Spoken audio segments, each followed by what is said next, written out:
بسم اللہ الرحمن الرحیم۔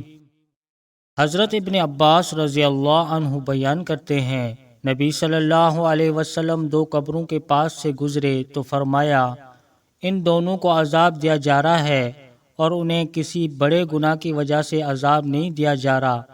ان میں سے ایک پیشاب کرتے وقت پردہ نہیں کرتا تھا، اور مسلم کی روایت میں ہے پیشاب کرتے وقت احتیاط نہیں کیا کرتا تھا، جبکہ دوسرا شخص چغل خور تھا۔ پھر آپ نے ایک تازہ شاخ لے کر اس کے دو ٹکڑے کر دیے، پھر ہر قبر پر ایک ٹکڑا گاڑ دیا۔ صحابہ نے عرض کیا، اللہ کے رسول، آپ نے یہ کیوں کیا؟ آپ صلی اللہ علیہ وسلم نے فرمایا، ممکن ہے ان کے خشک ہونے تک ان کے عذاب میں تخفیف کر دی جائے۔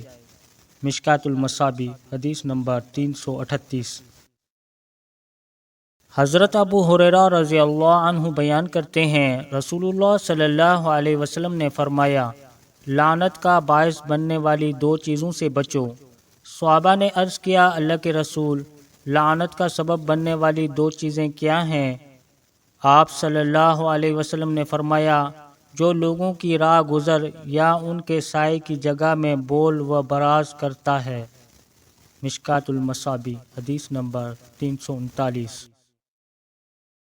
حضرت ابو قتادہ رضی اللہ عنہ بیان کرتے ہیں، رسول اللہ صلی اللہ علیہ وسلم نے فرمایا، جب تم میں سے کوئی شخص کوئی چیز پیے تو وہ برتن میں سانس نہ لے، اور جب بیت الخلاء میں جائے تو اپنے دائیں ہاتھ سے اپنی شرمگاہ کو مت چھوئے، اور دائیں ہاتھ سے استنجا بھی مت کرے۔ مشکاۃ المصابیح، حدیث نمبر 340۔ پیارے دوستو، السلام علیکم۔ آپ حضرات کو اگر یہ ویڈیو اچھی لگی تو ہمارے چینل کو لائک، سبسکرائب اور شیئر ضرور کریں۔ جزاک اللہ خیرہ۔